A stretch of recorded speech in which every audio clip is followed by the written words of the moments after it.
علی کی بیٹی دربار میں پہنچ چکی تھی.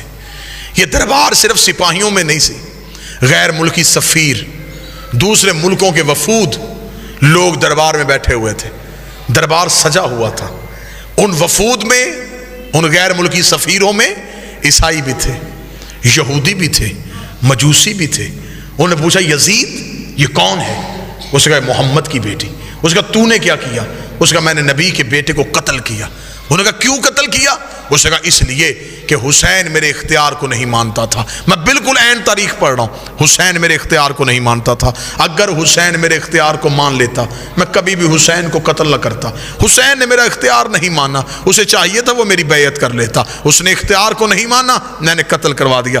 علی کی بیٹی کی کان میں یہ آواز آئی. بی بی 2 قدم آگے بڑھی، آگے بڑھ گئی. یزید تو کہتا ہے ہم نے تیرے اختیار کو نہیں مانا، تیرے دربار میں روشن دانوں سے ہوا کا شور آ رہا ہے، میں تجھ سے بات کرنا چاہتی ہوں، تھوڑی دیر کے لیے ہوا روک.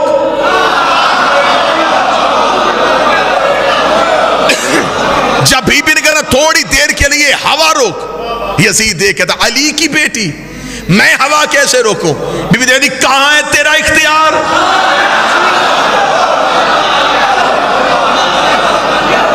تو کہہ رہا تھا کہ تیرا اختیار ہم نے نہیں مانا، اختیار آزما. روشندان سے ہوا روک. اس علی کی بیٹی یہ میرے بس میں نہیں.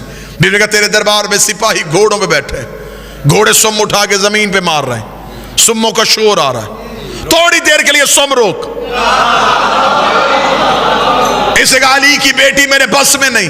جملہ بی بی نے اتنا وزنی کا کھڑے بھی ہو جو جملے کا قد بڑا ہے.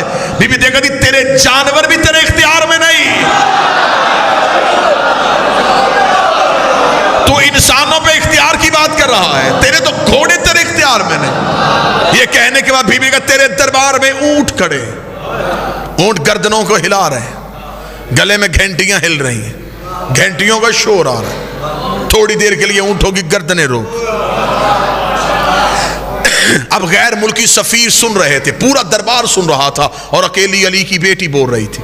یزید کہتا کیا کہہ رہی ہے تو بنت محمد؟ کبھی کہتی ہوا روک، کبھی کہتی سم روک، کبھی کہتی اونٹوں کی گردنیں روک. یہ سب کچھ میں کیسے کروں؟ بی بی 4 قدم آگے بڑھی. دیر کا پھر ہم تجھے اپنا اختیار دکھاتے ہیں. پھر کہا اسکت خاموش. اتنا کہنا تھا روشن دانوں میں ہوا رک گئی. جس گھوڑے نے سم اٹھایا تھا اس نے زمین پہ رکھا نہیں، جس اونٹ کی گردن ہلی تھی اس کی واپس نہیں آئی، جس انسان کی آنکھ کھلی تھی اس کی بند نہیں ہوئی، جس کا ہاتھ اٹھا تھا اس کا نیچے نہیں آیا، جس کے نتنے سے سانس نکلی تھی دوسرے نتنے سے واپس نہیں آئی.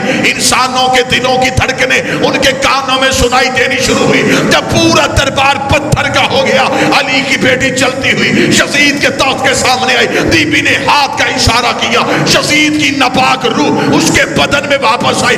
اس نے پورا دربار پتھر کا دیکھا کہ ہر چیز اپنی جگہ پر رک چکی ہے، بھوک کا عالم ہے. یزید کے چہرے پہ موت کی ضربیں آئی.